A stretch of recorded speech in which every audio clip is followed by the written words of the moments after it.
Hello and welcome to your channel for creative studies. So today we will be looking on some more questions in section B from BEGG 172 language and linguistics.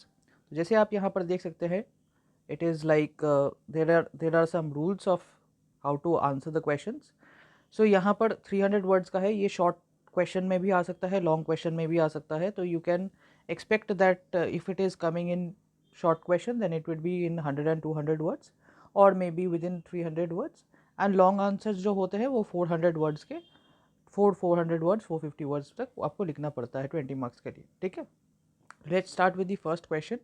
This is the first question. Citing examples explain how can we compare words, what are the different relationships that exist between words. Okay, तो words में क्या relationship है इसके बारे में यहाँ पर बताया गया है. तो जब आप आंसर लिखिएगा तो यहाँ पर बता सकते हो, जैसे एटिमोलॉजी. एटिमोलॉजी मतलब है एक specialised field of study, gives us a fascinating insights into the origin of words. Words कैसे हुए थे, हिस्ट्री उनके, recognizing and relationship between clusters of words belonging to the same field helps us learn the vocabulary of a language. तो कैसे करके वो language हुआ है, कैसे वो सेम लैंग्वेज के वर्ड्स है कि नहीं या क्या है, इसके बारे में ये पर्टिकुलर क्वेश्चन में बताया गया है. तो comparing words with other words जो कि है फील्ड ऑफ वर्ड्स. तो when we come across an English word for the first time, we look up the meaning in the dictionary and then look for other words that are related in some way to that word. For example, आप देख सकते हो aerial. Aerial का मतलब है हवाई, तो उसमें बोल सकते हो जैसे अटैक्स फ्रॉम अ प्लेन हो सकता है, एरोप्लेन हो सकता है, एरोग्राम हो सकता है, एरोस्पेस हो सकता है. ये है वर्ड्स विथ अदर वर्ड्स, मतलब फील्ड ऑफ वर्ड्स, मतलब एक वर्ड के साथ उसका जो इंटर रिलेशन है, चाहे वो एरो प्लेन से हो रहा है तो एरोस्पेस हो सकता है, एरोडायनामिक्स हो सकता है, तो उसको फील्ड ऑफ वर्ड्स बताए जा रहे हैं. तो ये क्वेश्चन इंपॉर्टेंट है, आप देख लीजिएगा, ठीक है. ये आपके बुक में भी है, आपके ब्लॉक 4 ब्लॉक 3 ये ब्लॉक्स में आपके कुछ इंपॉर्टेंट क्वेश्चन है, उसी के रिलेटेड मैं बता रहा हूँ कि कैसे करके आपको आंसर करना है, ठीक है. तो ये क्वेश्चन आपके बुक में भी आपको आंसर्स मिलेंगे, बट मैंने इसमें जस्ट एक आंसर फॉर्मेट में आप लोग को मैं दिखा रहा हूँ कि कैसे लिखना है. तो कॉन्ट्रास्ट इन मीनिंग कैसे है, another way in which we compare words with other words is when we explain one word by contrasting it with another. मतलब अगर वो थिन है तो नॉट फैट, मतलब इट मीन्स नॉट फैट, तो वो लाइट हो सकता है.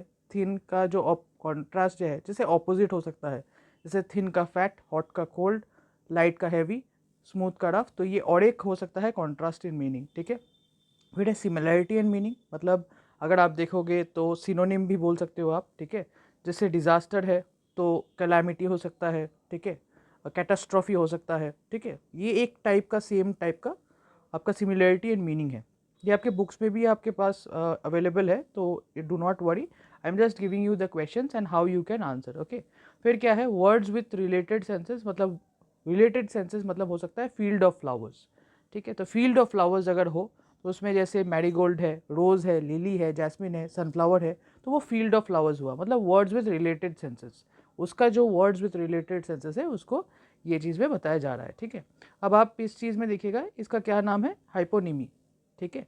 हाइपोनिमी भी हम लोग इसको बोल सकते हैं, जिसका रिलेशनशिप एक ही साथ में है, ठीक है. तो अब आप लोग शायद जानते भी होंगे हाइपोनिमी क्या है, मतलब सेम नेम के साथ अगर वो होगा तो वो उसको हम लोग हाइपोनिमी बोलेंगे और वो सेम रिलेशनशिप के अंदर में पड़ेगा, ठीक है. तो जैसे सिनोनिम है, एंटोनिम है. सिनोनिम मतलब सेम वर्ड, जैसे हम लोग ऊपर में देखे सिनोनिम का, जैसे हम लोग देखे, ठीक है, ऊपर में सेम वर्ड का हम लोग देखे. फिर हम लोग देखे एंटोनिम का देखे, ठीक है, ऑपोजिट का. तो ऐसे ही इंग्लिश के वर्ड्स के रिलेटेड जो एक ही फैमिली में बिलोंग करते हैं उसके बारे में हम लोग ने यहाँ पर देखा, ठीक है. जैसे और अगर आप देखोगे, for example marigold is defined as an orange और yellow garden flower, sitar is defined as a musical instrument. तो एक वर्ड का ना क्या रिलेशन है और उसके क्या डिफरेंट मीनिंग हो सकते हैं, रिलेटेड सेंसेस हो सकता है, प्रोनाउंसिएशन कैसे हो सकता है, उसके ऊपर में बोला जा रहा है. फिर क्या है वर्ड्स एंड देयर साउंड्स. तो राइमिंग वर्ड्स में जैसे हो सकता है वर्ड्स एंड द साउंड्स में, for example given that the word is late, so we look as late, skit, meet, date, slit. ये जैसे होता है ना पोएम में भी, अगर वो बोलते हो कि वह Humpty Dumpty went up the wall and had a great fall, तो वो वॉल और फॉल जो है ना, तो उसको मतलब वो राइम कर रहा है at the end of the poem. तो जैसे लो, रो, ब्लाउ, ब्लो, फ्लो, ग्रो, ठीक है, स्लो, स्नो, शो, ये सब चीज़ ना राइमिंग वर्ड्स में आते हैं. वर्ड्स ऑफ अ सेंटेंस में। अब यहाँ पर डिफाइन मॉर्फिम, मॉर्फिम का ये क्वेश्चन बहुत बार ही आ चुका है, आप देखे ही होंगे, तो मैंने ये पहले भी आपको बताया। स्मॉलेस्ट ग्रामेटिकल रेलिवेंट यूनिट जो है उसको हम लोग मॉर्फिम कहेंगे। And what are the different types of morphemes, जैसे डिफरेंट टाइप्स ऑफ मॉर्फिम्स क्या है, अब जैसे मैंने बताया था कि स्टूडेंट का जो रेलिवेंट यूनिट क्या है स्टूडेंट्स में, यहाँ पर स्टूडेंट एक पर्टिकुलर वर्ड है एंड एस उसमें सफिक्स यूज़ किया गया है, ठीक है। तो यहाँ पर जैसे कार्ड्स है, कार्ड्स है, ये मैंने पिछले जब मैं पेपर एनालिसिस भी आप लोगों को कर रहा था तब मैंने आपको बताया था जून 2023 में कि ऐसे मॉर्फिम इंपॉर्टेंट है, ठीक है। तो इस बार शायद free morpheme they can give you, या बाउंड मॉर्फिम दे सकते हैं, या morphology, inflectional morphology, derivational morphology बहुत इंपॉर्टेंट है, ये सब चीज़ देख लीजिएगा। इसमें क्या होता है ना, ये टर्मिनोलॉजीज़ है, तो आपके एग्जाम पर्सपेक्टिव के लिए शायद इस बार मॉर्फिम पूछा है, तो नेक्स्ट बार इन्फ्लेक्शनल मॉर्फोलॉजी या डेरिवेशनल मॉर्फोलॉजी, इन्फ्लेक्शनल अफिक्सेस, सफिक्सेस, ये सब चीज़ के बारे में वो लोग बुक में से क्वेश्चन पूछ सकते हैं, ठीक है। तो जब मैं आंसर आप लोग को ये डिस्कस कर रहा हूँ तो इसके साथ साथ मैं बताऊँगा कि क्या इंपॉर्टेंट है, क्या क्या चीज़ हम लोग पढ़े हैं, ठीक है। जैसे हम लोग ये चीज़ पहले भी देखे थे, तो हम लोग और क्वेश्चन में देखेंगे कि क्या नया है। जैसे डियर, डियर शिप, ये वाला हम लोग क्वेश्चन में भी पहले देखे थे, ठीक है, पेपर एनालिसिस के टाइम में। फिर हम लोग देखेंगे डिफरेंट टाइप्स ऑफ मॉर्फिम्स क्या है, फ्री एंड बाउंड मॉर्फिम्स और affixes and root. Free and bound morphemes क्या है, जैसे फ्री एंड बाउंड मॉर्फिम्स में से पहले फ्री मॉर्फिम्स में देखते हैं। फ्री मॉर्फिम्स क्या होता है, कोई भी वर्ड हुआ, जैसे समवन हुआ तो वन, इसको अगर तोड़िएगा ना वर्ड को अगर हम लोग ब्रेक करेंगे तो समवन, वन का एक फ्री मॉर्फिम है, सम का भी एक फ्री मॉर्फिम है, ठीक है। तो ये दोनों एक फ्री मॉर्फिम है, ये खुद में एक एग्जिस्टेंस कर सकते हैं, वन, ठीक है। बट अगर वो चीज़ में अगर कोई ऐसा हो जैसे प्रीफिक्स या सफिक्स हो, जैसे इल्लीगल में या इलीगल में आपका आई एल, ये जो है ये आपका फ्री मॉर्फिम नहीं है, ये आपका बाउंड मॉर्फिम है, ठीक है। तो ये बाउंड मॉर्फिम का मतलब क्या है कि ये खुद में एग्जिस्ट नहीं कर सकते, इसके साथ एक वर्ड का मतलब एक असिस्टेंस चाहिए, मतलब वो उस चीज़ को आप जब उसको ऐड कीजिएगा तभी उसका मतलब ये होगा, उसका मीनिंग सिग्निफाई होगा। जैसे ब्यूटीफुल का फुल, ठीक है। तो कुछ कुछ का आपको देखना पड़ेगा कि कब वो फ्री मॉर्फिम है, कब वो बाउंड मॉर्फिम है। तो बाउंड मॉर्फिम का मतलब यही होता है कि they need a particular word in order to make its own meaning, ठीक है। तो उसके साथ अगर जैसे डिसप्लीज, डिसप्लीज में अगर आप देखिएगा, डिस का अगर देखिएगा तो डिस का कोई अलग से मीनिंग नहीं है, बट जब उसको ऐड कीजिएगा तो वो डिसप्लीज होगा, ठीक है। तो फुल का क्या है, ब्यूटीफुल, ठीक है। फिर क्या है, उसको बाउंड मॉर्फिम्स कह लेते हैं। अफिक्स एंड रूट्स क्या है, अफिक्स एंड रूट्स बहुत इंपॉर्टेंट है कि जैसे फ्री मॉर्फिम्स में ना others that we call base words, base word का मतलब क्या है, जहाँ पर बाउंड मॉर्फिम क्या है, डिस है, तो यहाँ पर फ्री मॉर्फिम है ओबे, ठीक है। तो ओबे यहाँ पर दिया गया है। तो जैसे हम लोग जानते हैं कि मॉर्फिम्स का क्या होता है, अफिक्सेस या अफिक्सेस बोला जाता है, एंड उसके साथ साथ अगर प्रीफिक्स एंड सफिक्स को हम लोग एक साथ में देखेंगे तो उसको अफिक्स बोला जाता है, ठीक है। अफिक्स का मतलब होता है ऐड करना, चाहे वो लास्ट में ऐड करो या पहले ऐड करो, ठीक है। तो अगर अगर वर्ड के लास्ट में ऐड हुआ तो उसको बोलते हैं हम लोग सफिक्स, और अगर हम लोग पहले ऐड करते हैं तो उसको बोलते हैं हम लोग प्रीफिक्स, ठीक है। तो जैसे हम लोग यहाँ पर देख सकते हैं कि डिसओबे, ठीक है, डिसओबे में यहाँ पर क्या है, ये डिस है बाउंड मॉर्फिम, और यहाँ पर इम्पेशेंट में क्या है, इम है, आई एम है बाउंड मॉर्फिम। और फ्री में मॉर्फिम क्या है, जैसे मैंने पहले भी बताया था, यहाँ पर ओबे है फ्री मॉर्फिम और पेशेंट है फ्री मॉर्फिम, ठीक है। तो यहाँ पर फिर से हम लोग देख सकते हैं कि कैसे करके फ्री मॉर्फिम एक वन और मोर बाउंड मॉर्फिम्स के साथ वो जॉइन होके एक मीनिंग को सिग्निफाई करते हैं या मीनिंग उसको चेंज हो जाता है, ठीक है। The single free morpheme from which the word grows is called the root. तो एक जो सिंगल फ्री मॉर्फिम है उसके साथ जो मतलब एक वर्ड ग्रो करता है उसको रूट कहा जाता है। जैसे अनसूटेबल में सूट जो है वो है रूट। क्यों रूट है, क्योंकि उसके साथ अगर आप देखिएगा अन और एबल जो है, दो चीज़ ऐड हुआ है, अन और सूटेबल, यहाँ पर दोनों जो है एक प्रीफिक्स ऐड हुआ है, एक सफिक्स ऐड हुआ है, ठीक है। तो इसीलिए सूट जो है वो आपका रूट वर्ड है। तो सूटेबल यहाँ पर जैसे मैंने आपको बताया कि अन और सूटेबल यहाँ पर में से एबल आपका सफिक्स है एंड प्रीफिक्स है आपका अन, ठीक है। नेक्स्ट हम लोग देखेंगे next question, what is derivational morphology. ये बहुत इंपॉर्टेंट क्वेश्चन है। जैसे इन्फ्लेक्शनल मॉर्फोलॉजी, डेरिवेशनल मॉर्फोलॉजी, ये बहुत इंपॉर्टेंट क्वेश्चंस होते हैं एंड ये लॉन्ग आंसर्स में ज़रूर से ऑल्टरनेटिव ईयर्स में ज़रूर से वो आते हैं, ठीक है। तो ये एक मतलब स्ट्रक्चर ऑफ क्वेश्चन है और ये आप ज़रूर से देख लीजिएगा। Give 2 examples of derivational morphology या derivation from your mother tongue. तो डेरिवेशनल मॉर्फोलॉजी, इन्फ्लेक्शनल मॉर्फोलॉजी आपके एग्जाम्स के पर्सपेक्टिव के लिए बहुत इंपॉर्टेंट है, ठीक है। तो the study of inflectional affixes is called inflectional morphology. ये हम लोग पहले भी पढ़े थे। इन्फ्लेक्शनल मॉर्फोलॉजी या इन्फ्लेक्शनल अगर आप देखिएगा inflectional affixes and the study of lexical affixes is called derivational morphology. अब यहाँ पर दो चीज़ है, ये चीज़ का डेफिनेशन आप देख लीजिएगा। इन्फ्लेक्शनल अफिक्सेस को इन्फ्लेक्शनल मॉर्फोलॉजी कहा जाता है, एंड अगर लेक्सिकल अफिक्सेस का देखिएगा तो यहाँ पर डेरिवेशनल मॉर्फोलॉजी कहा जाता है, ठीक है। तो derivational morphology is the study of derivational affixes. Derivational affixes के बारे में यहाँ पर पढ़ाया जाता है, कि आप हम लोग जब देखेंगे अफिक्सेस के बारे में कैसे करके वो ऐड होते हैं, कहाँ ऐड होते हैं, कहाँ अटैच करना होता है, which are attach to the base words in order to create new words, ठीक है। तो inflectional affixes, inflectional morphology, derivational affixes, derivational morphology, ये बहुत इंपॉर्टेंट है आपके एग्जाम पर्सपेक्टिव के लिए। This enables the speakers of a language to have a larger store of words from which they can choose to express their ideas and thus communicate effectively. All these words are listed separately in dictionaries. These affixes occur both as prefixes and suffixes. Unlike derivations, inflections occur only as suffixes at the rightmost edge of the word. ये आप चीज़ देख लीजिएगा, ये चीज़ बहुत ही important है, ठीक है, okay. कि अनलाइक डेरिवेशन, डेरिवेशंस को अगर आप एक्सक्लूड कीजिएगा तो वहाँ पर inflections occur as suffixes at the edge affixes at the rightmost edge of the word. Rightmost edge of the word में इन्फ्लेक्शनल्स होते हैं। ये हम लोग पढ़ने के टाइम में, जब हम लोग जून 2023 पेपर, मैंने आपको भी बताया था कि ये जो इन्फ्लेक्शनल अफिक्सेस है इसका राइट मोस्ट एज में ही वो होता है, ठीक है। तो इसके बाद अगर आप देखिएगा, derivations also differ from inflections in that they often change the part of speech of the words to which they are attached. The number of derivational affixes which express shades of meaning can be large, whereas inflectional affixes which have grammatical functions to perform are comparatively fewer in number.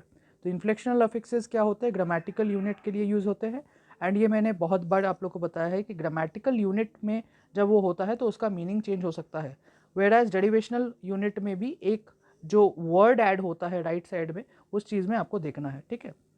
तो जब आप देखिएगा कि derivations में एक word use होता है and inflections में एक वर्ड ऐड होता है, तो हम लोग इसके एग्जांपल्स देखेंगे। The difference in the function of derivational and inflectional affixes necessitates a difference in the classification as well. We studied inflectional affixes on the basis of the part of speech of the words to which they are attached. For example, suffix में s जो add होता है for plural numbers and suffix s, ये जो apostrophe s है for the possessive case, are the only suffixes attached to the nouns, ठीक है।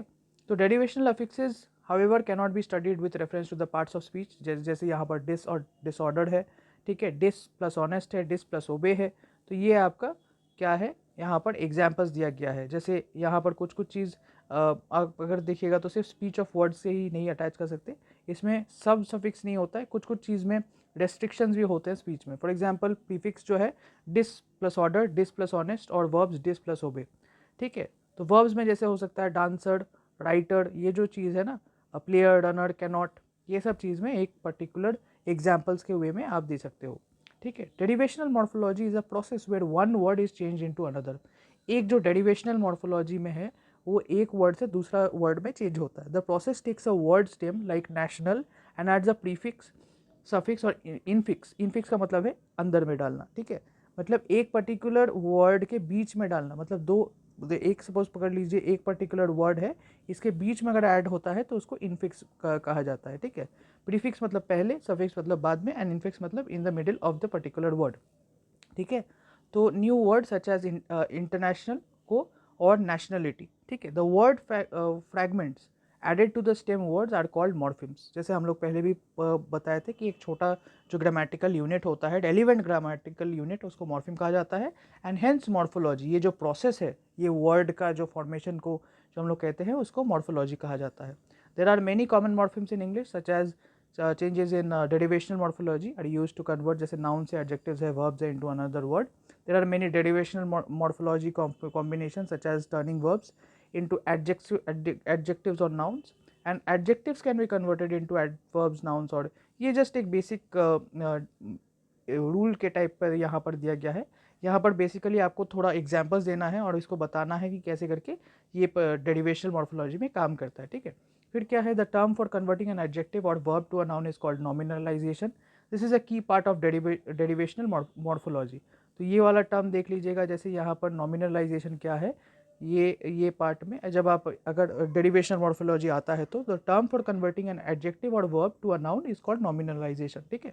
This is a key part of derivational morphology, जहाँ पर जैसे एडजेक्टिव जो है nationalise, national can become the verb nationality, the verb nationalise itself और derivational morphology of national. मतलब यहाँ पर आप देखिए, जहाँ पर डेरिवेशनल मॉर्फोलॉजी में यहाँ पर जो वर्ड का जो चीज़ है ये चेंज हो रहा है।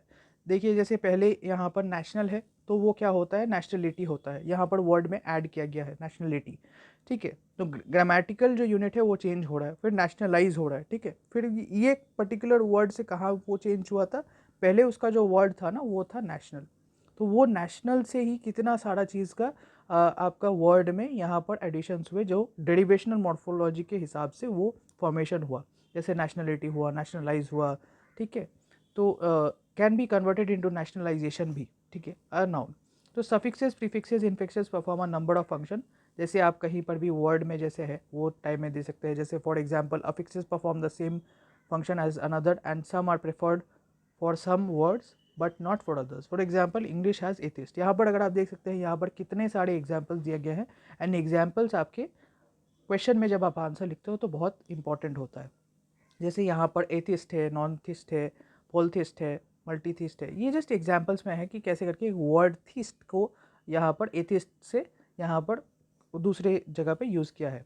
फिर है डिफाइन नाउन फ्रेज, ये भी एक बहुत इंपॉर्टेंट क्वेश्चन है। नाउन फ्रेज, अगर ये नाउन फ्रेज नहीं पूछा तो डेफिनेटली वर्ब फ्रेज वो पूछेंगे। तो ये सब जो क्वेश्चन है ना, ये लॉन्ग आंसर के लिए मैं आप लोगों को बता रहा हूँ, इस बार के लिए इंपॉर्टेंट है, इसको ज़रूर से देख लीजिएगा। Define noun phrase and discuss its structure giving examples. तो traditionally a noun was defined as a name of a place, person और थिंग। छोटे में जब हम लोग पढ़ते थे, या आप लोग भी शायद जानते होंगे कि नाउन एक ऐसा चीज़ है जिसका नेम ऑफ अ प्लेस, मतलब कोई भी जगह का, प्लेस का नाम, या पर्सन का नाम, या थिंग का नाम, ठीक है। तो वो चीज़ का नाम अगर हो तो उस चीज़ को बोला जाता था noun. Such a definition try to describe a noun in terms of its meaning, but वो बहुत ही एक बेसिक डेफिनेशन था, ठीक है। But we now know that this kind of definition has many limitations. इसका अभी हम लोग बड़े हुए हैं, अभी हम लोग को बहुत सारा चीज़ पता हुआ है, जैसे प्रॉपर नाउन, कॉमन नाउन, बहुत सारा और नाउन भी है, ठीक है। It cannot give us an idea to how to identify a noun. इसमें हम लोग को देखना पड़ेगा कि कैसे टाइप के ऑफ नाउन है। For example such a definition cannot explain how words like a freedom और action can be considered as nouns. It cannot be clearly explain how, it cannot very clearly explain how a noun differs from a verb, etc. It is more common. So now to try to describe more word classes like nouns, verbs, adjectives, etc. by their features, by their form. ठीक है, तो हम लोग form के हिसाब से देखेंगे। Such description in identifying the class of a word even without knowing its meaning. तो हम लोग अगर ऐसे जस्ट नाम दे देंगे ना, अगर मीनिंग का अगर हम लोग नहीं देखेंगे वर्ड का मीनिंग क्या है, वो किसका उसका क्या मतलब एक सेंटेंस में क्या मीनिंग करता है, तो उसमें बहुत दिक्कत हो जाएगा, ठीक है। तो स्ट्रक्चर ऑफ नाउन फ्रेज क्या है, ये बहुत इंपॉर्टेंट है। ये बोल सकते हैं डायरेक्ट क्वेश्चन ऐसे पूछ सकता है कि स्ट्रक्चर ऑफ नाउन फ्रेज क्या है, क्योंकि मैंने जैसे आपको बोला ये क्वेश्चन बहुत इंपॉर्टेंट है। जैसे वर्ब फ्रेज भी पूछ सकते हैं, नाउन फ्रेज भी पूछ सकता है। तो noun phrases are the phrases, phrase का मतलब ही है मोर देन वर्ड। तो जब एक पर्टिकुलर है, जैसे noun phrases are the phrase that contain a noun as the key word. तो in other words every noun phrase has a compulsory element a noun. तो नाउन रहेगा, तो a noun phrase must contain a noun which is usually called the head noun. तो एक head noun बोला जाता है जहाँ पर एक नाउन फ्रेज में होता है। इन the following examples each underlined word is actually a noun phrase which consist of just a noun. जैसे इंडियंस, इंडियंस यहाँ पर इंडियंस ये कैपिटल है, have become leaders in computers, ठीक है। तो ये एक नाउन फ्रेज हुआ, ठीक है। Clouds bring rains, John killed Mike for money, ठीक है। तो 10 noun is an obligatory element of a noun phrase. मतलब नाउन जो एक है ना, एक ऑब्लिगेटरी एलिमेंट है, मतलब वो होगा ही होगा, ठीक है। In addition to that head noun, a noun phrase may have some more optional elements, जैसे given below optional constituents जैसे determiners है, ordinals है, quantifiers है, adjective phrases है, classifiers है, predeterminers है. If all these elements are present in a noun phrase, they occur in a particular sequence. मतलब एक sequence में होता है। देखिए यहाँ पर sequence अगर आप देखिएगा, if you see the sequence that using that sequence the structure of an NP मतलब noun phrase. तो यहाँ पर अगर आप ऊपर में अगर आप की नोट देखे होंगे कि ये क्या है, determiners, ordinals, quantifiers, adjective phrase, classifiers, pre determiners, ठीक है। तो यहाँ पर कैसा है, जैसे लाइक नाउन फ्रेज है, उसके बाद प्री डिटर्मिनर्स आता है, उसके बाद डिटर्मिनर्स आता है, फिर ऑर्डिनल्स आते हैं, फिर क्वांटिफाइज आता है, एडजेक्टिव फ्रेज है, एंड क्लास और लास्ट में नाउन। ठीक है, तो नाउन फ्रेज में नाउन कंपलसरी है। ठीक है, ये चीज़ को आप देख लीजिएगा कि नाउन फ्रेज में नाउन कंपलसरी है, हम लोग पहले भी पढ़े थे। अगर वर्ब फ्रेज होगा तो वर्ब फ्रेज में भी वर्ब एक ऑब्लिगेटरी एलिमेंट्री होगा, वो होगा ही होगा, क्योंकि वो एक पर्टिकुलर रूल को फॉलो करता है। ग्रामेटिकल जो सीक्वेंस है एक सेंटेंस का, उसमें एक पर्टिकुलर स्ट्रक्चर होता है कि ये पर्टिकुलर जो सेंटेंस है इसमें आपका नाउन रहेगा, इसमें आपका वर्ब रहेगा। अगर वो वर्ब फ्रेज कहलाता है तो उसका मतलब वर्ब ऑफ कोर्स वो रहेगा। ठीक है, तो this arrow indicates that the noun phrase consist of the element after that arrow. तो इसके जो एरो इसके बाद जो आता है, इसके बाद क्या है, तो जैसे यहाँ पर if an element is placed in valid, it means that it is an optional element. अगर आपका यहाँ पर ब्रैकेट में दिया गया है तो ये एक ऑप्शनल एलिमेंट है। तो ये जो है इसमें से ये दे भी सकते हैं, नहीं तो कुछ कुछ रहता है, कुछ कुछ यहाँ पर मतलब ऑप्शनल एलिमेंट है, कभी कभार ये यूज़ भी नहीं होता है, but most of the time कुछ कुछ ना कुछ उसमें रिप्लेस होता है, आइदर दिस और दिस और this.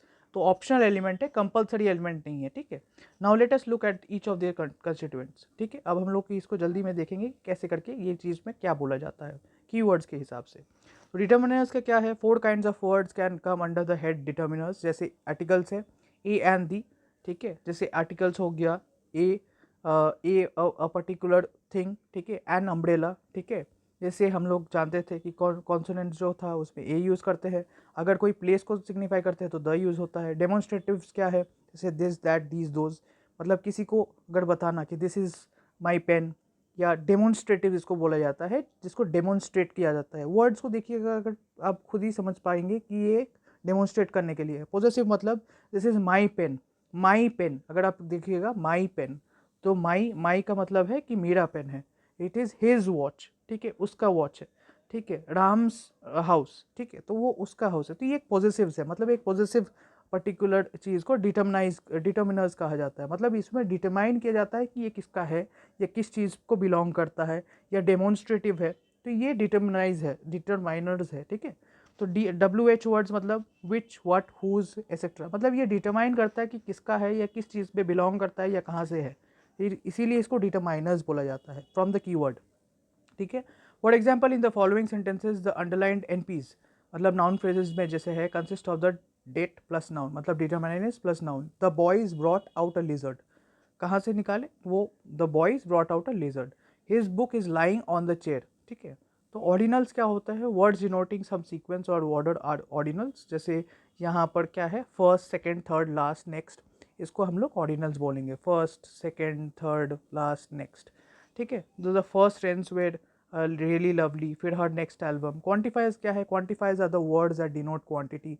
Words like some, many, more, most, several, little, two, three, ये सब चीज़ को क्वांटिफायर्स बोला जाता है, जहाँ पर क्वांटिटी बोला जाता है। ठीक है, तो इसीलिए इसको क्वांटिफायर बोला जाता है। क्वांटिफायर नाम से ही आपको, अगर उसको एक बार आप पढ़िएगा ना, तो आपको पता चल जाएगा कि वो क्या मीनिंग करता है। तो जैसे सम हुआ, मेनी हुआ, मोस्ट हुआ, इसमें क्वांटिटी दिया जाता है। सेवरल हुआ, लिटिल हुआ, टू हुआ, थ्री हुआ, 100 हुआ, ये सब को मतलब आपका क्या हुआ ना, क्वांटिटी को सिग्निफाई कर रहा है। ठीक है, लाइक 1 2 3 4 100, इसको मतलब क्या बोला जाता है, कार्डिनल न्यूमरल्स भी हम लोग बोलते हैं। ठीक है, मतलब ये एक पर्टिकुलर जो है, इसको कार्डिनल न्यूमरल्स है, जिसमें आप क्वांटिटी को सिग्निफाई कर सकते हैं। हिज फर्स्ट 3 बुक्स, मतलब उसका पहला 3 बुक्स। ठीक है, हिज फर्स्ट 3 बुक्स, यहाँ पर जैसे हिज मतलब यहाँ पर डिटर्मिनर्स एक जगह में दिया गया है, फिर ऑर्डिनल्स है, फिर क्वांटिफायर है, प्लस नाउन है।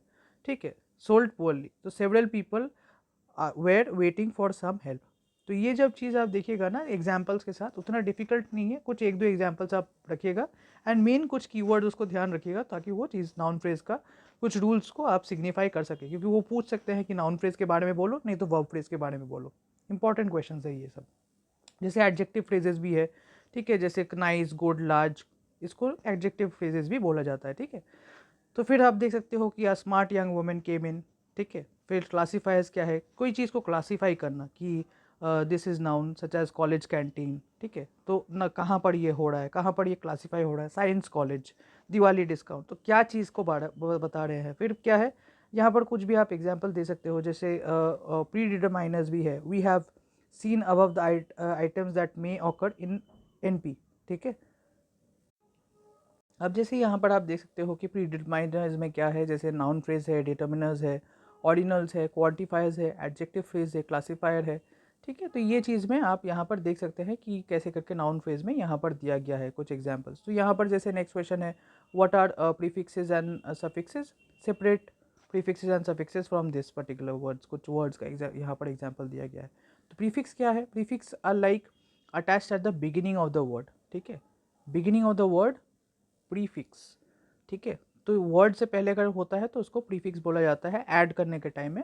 एंड सफिक्स में जब वो ऐड होता है, अगर पकड़ लीजिए at the end of the word, तो उसको सफिक्स बोला जाता है। तो ऐसे करके हम लोग कुछ एग्जांपल्स देखेंगे। ठीक है, कि prefix when attach to the beginning of the word, words which modify their meaning, जैसे प्रीफिक्स हो गया, सफिक्स हो गया। इसके साथ साथ ही अगर आप देखिएगा कि एक बहुत अच्छा क्वेश्चन भी है ये, जैसे हम लोग प्रीफिक्स और सफिक्स पढ़ रहे हैं, what are the different types of word formation. ये बुक में ज़रूर से देख लीजिएगा, वर्ड फॉर्मेशन बहुत इंपॉर्टेंट क्वेश्चन है, ये बहुत बार आया भी है। एंड वर्ड फॉर्मेशन में आपका प्रीफिक्स, सफिक्स, फिर कंपाउंड वर्ड्स कैसे होते हैं, जैसे कंपाउंड वर्ड्स कैसे हैं, कंपाउंड वर्ड्स फॉर्मेशन। ठीक है, फिर और भी हम लोग के जो रूल्स होते हैं ना प्रीफिक्स सफिक्स के साथ साथ जो हम लोग ऐड करते हैं, तो वर्ड फॉर्मेशन क्या है, different types of word formation, वो भी आप बुक से देख लीजिएगा। ठीक है, prefixes come eight the beginning of the word. जैसे यहाँ पर एग्जांपल दे सकते हैं प्रीफिक्स का, जैसे क्या है डी, तो de code, decrease, descent, descent. ठीक है, तो ये पहले ऐड हो रहा है, यहाँ पर देखिए डी कोड, डिक्रीज। ठीक है, तो यहाँ पर पहले ऐड हो रहा है। डिस का जैसे देख सकते हैं कि डिसअग्री, डिसअपियर, डिसोरिएंटेड। ठीक है, तो ई एक्स का क्या है, एक्सेल, एक्सप्लोजन। ठीक है, एक्स्ट्रावेगेंट। इल का है, यहाँ पर बहुत सारे एग्जांपल्स दिया गया है, बुक में भी आपको ये चीज़ मिलेगा। ठीक है, इलीगल, इलॉजिकल, इलेजिमेट। अब हम लोग सफिक्स में आते हैं। सफिक्स का मतलब क्या है कि उसके बाद में, मतलब एंड ऑफ द वर्ड में, फिर से अगर आप देख सकते हो एंड ऑफ द वर्ड में दिया गया है suffixes at the end of the word. They are usually of 2 or 4 alphabets long. By using suffixes it will change the word's meaning. तो suffix का मतलब पूरा चीज़ ही चेंज हो जाता है, वर्ड का मीनिंग जो चेंज होता है। अफिक्स में भी अगर आप देखिएगा कि इसमें भी आपका कुछ चेंज होता है वर्ड में। ठीक है, और यहाँ पर अगर आप देखोगे 2 और 3 अल्फ़ाबेट्स यूज़ होता है, और it will change by using prefixes, फिर ये भी चेंज करता है। ठीक है, तो मीनिंग थोड़ा चेंज होता है इसमें जब भी आप प्रीफिक्स या सफिक्स लगाइएगा। तो इसीलिए वर्ड का फॉर्मेशन में भी ये बहुत काम आता है। जैसे एबल में कंफर्टेबल है, पोर्टेबल है, चार्जेबल है। ठीक है, एनुअल है, कॉमिकल है, इंटेलेक्चुअल है, बिगर है, स्ट्रॉन्गर है, शार्पर है, ये वाला जैसे ई आर दे के है। ठीक है, यहाँ पर ई आर है। जैसे ब्यूटीफुल है, ग्रेटफुल है। जब आप सफिक्स या प्रीफिक्स ऐड कर रहे हैं ना, तो ऐसे करके आप अंडरलाइन कर सकते हैं अगर प्रीफिक्स और सफिक्स आप लोग को पूछा गया तो। ठीक है, तो यहाँ पर कुछ एग्जांपल्स है, जैसे एंटी एस्टैब्लिशमेंटरिज्म। ठीक है, फिर प्रीनेटल है, तो यहाँ पर क्या आपका प्रीफिक्स है, क्या सफिक्स है, इसके बारे में कुछ एग्जांपल्स दिया गया है। फिर है कंपाउंड एंड कॉम्प्लेक्स सेंटेंसेस। यहाँ पर आप बोल सकते हो कि कंपाउंड एंड कॉम्प्लेक्स सेंटेंसेस क्या है, कोऑर्डिनेशन एंड सबऑर्डिनेशन में यूज़ होता है। हम लोग ये जून 2023 पेपर में भी देखे थे। ठीक है, तो ये ज़रूर से आप देख लीजिएगा कि क्या है। जैसे क्लॉजेज में, जैसे सेंटेंस में होता है कोऑर्डिनेशन एंड सबऑर्डिनेशन। ठीक है, तो coordination results in compound sentences, ये चीज़ को देख लेते हैं सेंटेंस में कि कोऑर्डिनेशन क्या है, कंपाउंड सेंटेंसेस को बोला जाता है, और सबऑर्डिनेशन आपके कॉम्प्लेक्स सेंटेंसेस को बताया जाता है। ठीक है, फिर यहाँ पर क्या है, the rain started and the landscape turn to green, the road was difficult but she decided to take it. तो यहाँ पर कुछ रूल्स दिया गया है कि सबऑर्डिनेशन एंड कोऑर्डिनेशन क्या है। ये आपके क्वेश्चन के लिए बहुत इंपॉर्टेंट है। जैसे आप यहाँ पर देख सकते हैं, या ये डायग्राम भी आप दे सकते हैं, अगर कोऑर्डिनेशन या कोऑर्डिनेशन को आपको पूछा गया या सबऑर्डिनेशन के बारे में पूछा गया, तो आप ये डायग्राम ज़रूर से दीजिएगा। इससे आपका जो आंसर है एग्जाम्पल्स और डायग्राम से और आपको अच्छे से मार्क्स मिल सकते हैं। ठीक है, अपार्ट फ्रॉम द डेफिनेशन जो आपके कीवर्ड्स में बिलोंग करते हैं, उसमें कुछ चीज़ इंपॉर्टेंट वर्ड्स को हाईलाइट कीजिएगा। जैसे मैंने आपको यहाँ पर भी समझाने के टाइम में मैंने आपको बताया, जैसे कोऑर्डिनेशन का मतलब है कंपाउंड सेंटेंसेस एंड सबऑर्डिनेशन का मतलब है कॉम्प्लेक्स सेंटेंसेस। ठीक है, तो उसके बाद आप देखते हैं कि कंपाउंड सेंटेंसेस क्या है, हाउ कोऑर्डिनेशन इज़ क्रिएटेड, और अगर कॉम्प्लेक्स सेंटेंसेस में हुआ तो ये बोलेगा कि हाउ सबऑर्डिनेशन इज़ क्रिएटेड। तो इस चीज़ के बारे में जस्ट उसका ऑपोजिट है, उस चीज़ में कैसे करके इसके अंदर में है क्लॉज 1 क्लॉज 2, कैसे करके सेंटेंस के अंदर में ये क्लॉज 1 एंड क्लॉज 2 है, एंड ये जो है ये सेंटेंस के दो जो है उस चीज़ के दो अलग अलग सेपरेटली वो यूज़ होता है। तो हम लोग देखेंगे, इसका एग्जांपल्स देखेंगे, जैसे कोऑर्डिनेटर्स है, कंजंक्ट्स है, कोरिलेटिव्स है। ठीक है, तो इसको कोऑर्डिनेशन इन क्लॉजेस बताया जाता है। ठीक है, नेक्स्ट हम लोग देखेंगे, जैसे हम लोग कुछ एग्जांपल्स देखते हैं, शी मस्ट हरी नाउ और she will miss the train. अभी यहाँ पर देख पा रहे हैं कि यहाँ पर जो कोऑर्डिनेशन इन क्लॉजेज है यहाँ पर दो सेपरेट है, ठीक है। ये जो सेपरेट है ये चीज़ का देख सकते हैं कि कोऑर्डिनेशन कैसा है होता है, which contain different kinds of coordination. ये जो दो सेंटेंसेस है ना ये अलग अलग है, आप देख ही पा रहे हैं, she will miss the train, ये एक कोऑर्डिनेशन से इसको जोड़ा गया है जो कि और है, ठीक है। जैसे either you should return the book और you should pay the fine. तो यहाँ पर देख सकते हैं कि जो सेंटेंसेस हैं ये दो अलग अलग सेंटेंसेस है, ठीक है। अगर वो और होता कॉम्प्लेक्स सेंटेंसेस में, जैसे सबऑर्डिनेशन इज क्रिएटेड, जैसे ये वाला क्वेश्चन में आपको मैंने बताई था कि ये बहुत इंपॉर्टेंट है। तो सबऑर्डिनेशन कैसे क्रिएट होता है, जैसे यहाँ पर डेफिनेशन दिया गया है, ये आपके बुक में भी मिलेगा। जैसे sentences which can be related together through coordination और सबऑर्डिनेशन द रिलेशनशिप। ये डेफिनेशन के बाद हम लोग थोड़ा इसके एग्जाम्पल्स एंड टाइप्स के बारे में देखते हैं ताकि आप लोग को ये चीज़ और अच्छे से समझ में आए। जैसे अगर आप देखिएगा सबऑर्डिनेटर्स, मतलब सबऑर्डिनेशन में क्या होता है, सबऑर्डिनेटर्स यूज होता है। तो जैसे सिंपल हुआ, कंपाउंड हुआ, कोरिलेटिव हुआ, अदर्स हुआ, ये हम लोग जून 2023 पेपर में भी जब डिस्कस कर रहे थे तब हम लोग को ये क्वेश्चन मिला था, ठीक है। तो ये जैसे क्या था कि he is feeling nervous since that will be the first interview.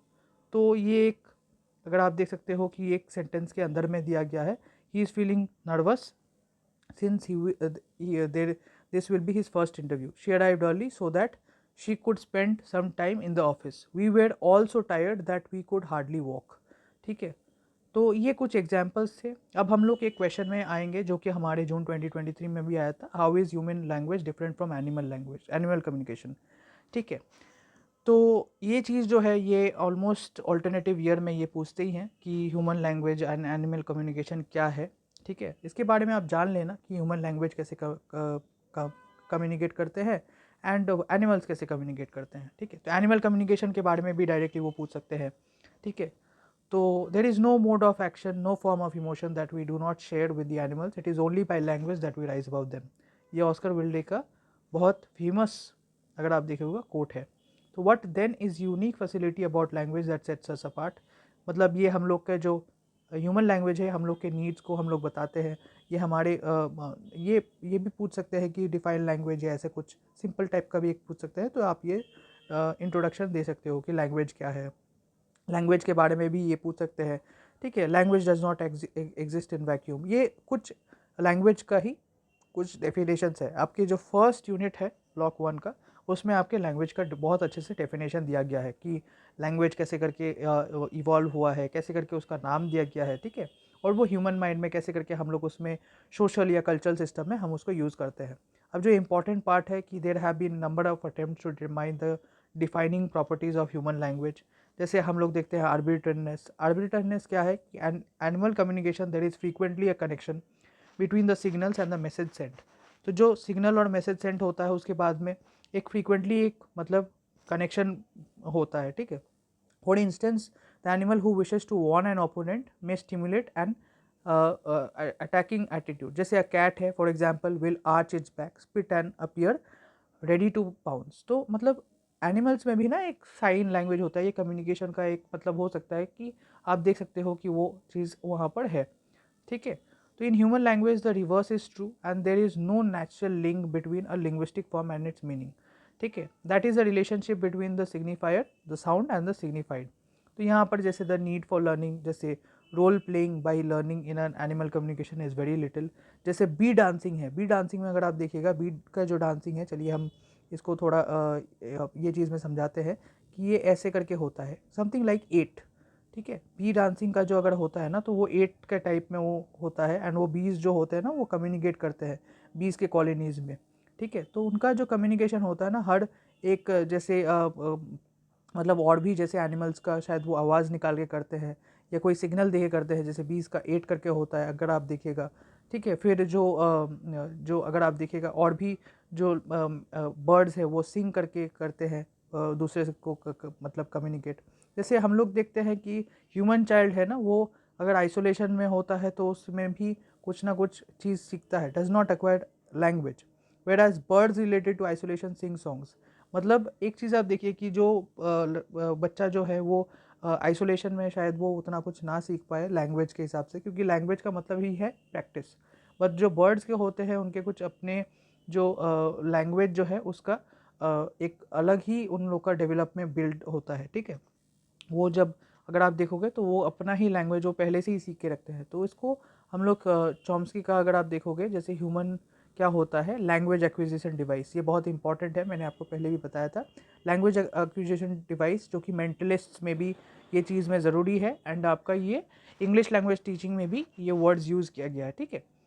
तो लैंग्वेज एक्विजिशन डिवाइस है, फिर रोल प्लेइंग है। ह्यूमन लैंग्वेज में ना एक टाइप ऑफ प्रैक्टिस लगता है जो एक लैंग्वेज को सीखने के लिए, जैसे आप छोटे में भी देखे होंगे बहुत सारे लैंग्वेज को प्रैक्टिस करने के टाइम में वो ज़रूरी है। Displacement, most animals can communicate about things in immediate environment only.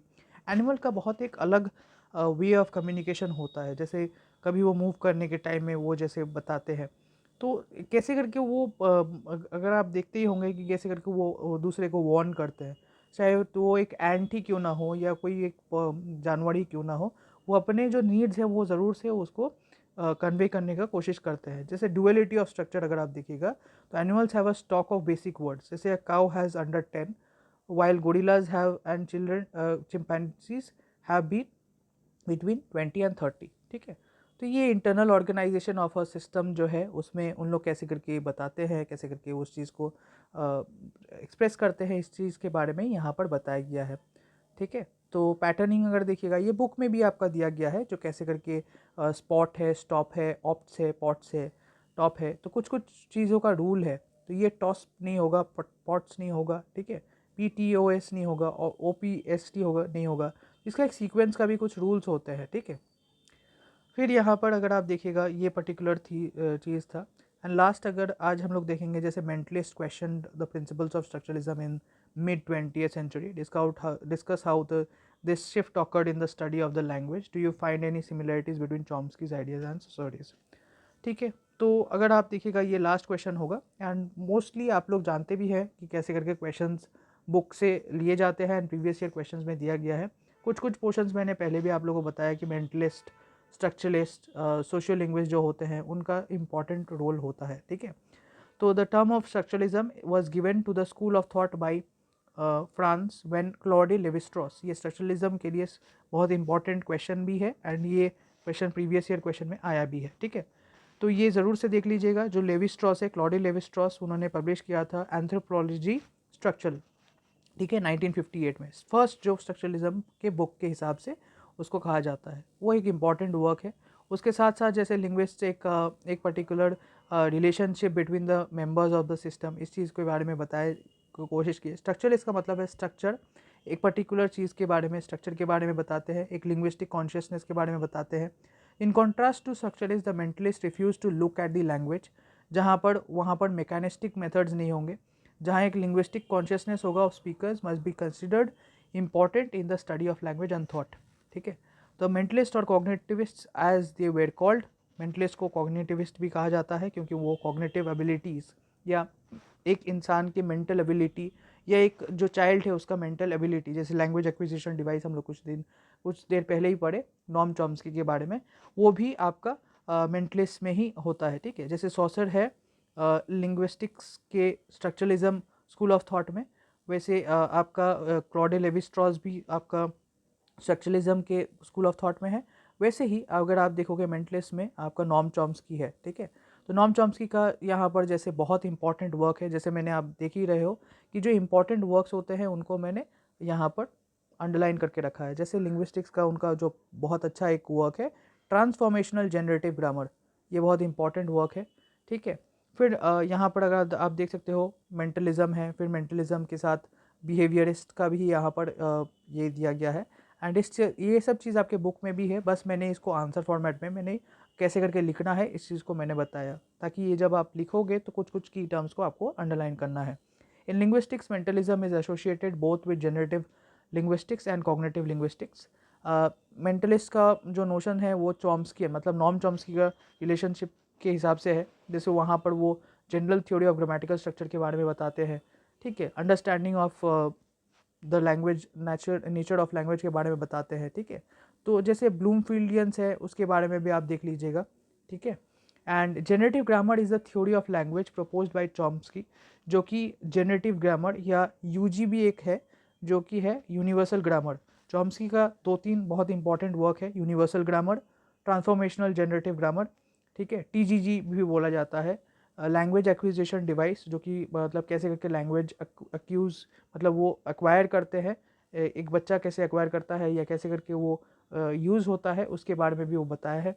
जैसे यूनिवर्सल ग्रामर, जैसे यहाँ पर आप देख सकते हो, universal features which are inherent to language as a whole, जैसे यूनिवर्सल ग्रामर हो गया। फिर यहाँ पर एक इंपॉर्टेंट टर्म है जो आप ज़रूर से देख लीजिएगा, in order to arrive at formal statements to characterise the grammar और individual languages, it is important to describe the tacit knowledge और competence which native speakers have. जैसे आपका कॉम्पिटेंस हो गया आपका टैसिट नॉलेज, एंड एक क्या होता है कि ये आपका इंडिविजुअल लैंग्वेज के ऊपर में फोकस करता है, ठीक है। एंड जो परफॉर्मेंस होता है is the way of language system. तो उसका जब अबाउट अगर आप कॉम्पिटेंस में देखोगे, जैसे फोनोलॉजिकल हुआ, मॉर्फोलॉजिकल हुआ, सिमेंटिक पैटर्निंग हुआ, तो उसको कॉम्पिटेंस कहा जाता है। एंड परफॉर्मेंस को क्या कहते हैं हम लोग, is the way of language system is used in a particular communication. तो कैसे करके एक लैंग्वेज सिस्टम में यूज़ किया जाता है, तो उसको लिंग्विस्टिक परफॉर्मेंस कहा जाता है। एंड कैसे करके वो एक सिंटैक्टिक, फोनोलॉजिकल, मॉर्फोलॉजिकल, ये मतलब अगर टर्म के हिसाब से अगर मैंने बताया कि कैसे करके वर्ड प्रोनाउंस किया जाता है, कैसे करके उसको बोलते हैं, कैसे करके वो लैंग्वेज में यूज़ होता है, तो उसको कॉम्पिटेंस कहा जाता है। और परफॉर्मेंस होता है एक लैंग्वेज सिस्टम का कम्युनिकेशन में यूज़ करना। मतलब परफॉर्मेंस कैसा है, यूजेज के हिसाब से, कम्युनिकेशन के हिसाब से। और कॉम्पिटेंस क्या है, कॉम्पिटेंस है आपका जो उसका स्ट्रक्चर को करता है, जो एक पर्टिकुलर लैंग्वेज को फॉर्म कर रहा है। जैसे वर्ड हो गया, साउंड हो गया, कैसे करके उसको ग्रामेटिकल उसका मतलब फॉर्मेशन हो गया, सिमेंटिक फॉर्मेशन हो गया, उस चीज़ को हम लोग कॉम्पिटेंस कहते हैं, ठीक है। तो cognition, neurology, physiology and other domains to give language its overall. तो चॉम्स्कीज नोशन जो कॉम्पिटेंस एंड परफॉर्मेंस है are in many ways reinterpretations of Saussure's. ये बहुत इंपॉर्टेंट लाइन है, क्योंकि सॉसर का जो लैंग एंड पड़ोल जो है, जैसे लैंग और पड़ोल में क्या होता था, पड़ोल में आपका जो है वो अटेंडेंस या रिटन वर्ड या एक स्पीच कम्युनिटी का यूज़ के बारे में यूज़ किया जाता था। एंड लैंग का मतलब है एक जो abstract system of a particular language, जिसमें एक स्पीच कम्युनिटी का जो रूल्स है, जो सेट ऑफ रूल्स है, उसके बारे में लैंग को बोला जाता था कि कैसे करके एक सिमेंटिक एक चीज़ को कैसे करके फॉर्म किया जाता है, या कैसे करके एक स्पीच कम्युनिटी में उसको बोला जाता है, या कैसे करके उसको फॉर्मेशन होता है, तो उसको लैंग होता है, ठीक है। एक लैंग्वेज का एक स्पीच कम्युनिटी के में कैसे करके उसके रूल्स एंड सेट ऑफ एब्स्ट्रैक्टनेस उस चीज़ को बताया जाता है लैंग। एंड पड़ोल को बताया जाता है कि द अटेंडेंस और the written form of a particular language is called a parole, ठीक है। तो however there are some major differences. ये आपके लैंग एंड पड़ोल का एग्जाम्पल के आपका डेफिनेशन भी दिया गया है आपके स्ट्रक्चरलिस्ट के अंडर में, सॉसिडियल प्रिंसिपल्स में मैंने आपको बताया भी था, ठीक है। तो जैसे चॉम्स्की का री इंटरप्रिटेशन भी है यहाँ पर, यूजी और ये सब चीज़ का आप देख ही सकते हैं। जैसे फिर से यहाँ पर स्पीच का अगर देखिएगा तो वही पड़ोल के बारे में बताया गया है। एंड लैंग का मतलब है कि कोई स्पीच कम्युनिटी के बारे में कैसे करके सोसाइटी में ओवर टाइम यूज़ होता है, तो लैंग्वेज या लैंग कहा जाता है, ठीक है। तो यही चीज़ है। इसके बाद में लैंग्वेज वेरिएशंस के बारे में कुछ चीज़ है, ये आपके बुक में भी है, जैसे कैसे करके लैंग्वेज वेरिएशंस हुए थे, ये भी बहुत इंपॉर्टेंट है, ठीक है। तो लैंग्वेज वेरिएशंस का जो पार्ट है ये आप बुक से देख लीजिएगा, क्योंकि मेन चीज़ है इसकी कुछ जो मेन है, जैसे ज्योग्राफिकल रीजनल वेरिएशन हो गया, सोशल क्लास वेरिएशन हो गया, पर्सनल वेरिएशन हो गया, कास्ट वेरिएशन हो गया, एथनिक वेरिएशन हो गया। तो ये क्वेश्चन फिर से आ सकता है अगर आप देखिएगा, तो ये क्वेश्चन आप ज़रूर से देख लीजिएगा, क्योंकि अभी आप लोग को मैं ये बता दिया कि कौन कौन से टाइप के क्वेश्चंस आ सकते हैं। आप बुक से अच्छे से पढ़िए, and I hope that you have learn something new from this video. And please write and underline these words, and definitely mention like these kind of things, okay, like you have to underline these words and you have to write in this particular answer script that you are doing. Thank you so much, have a nice day, take care.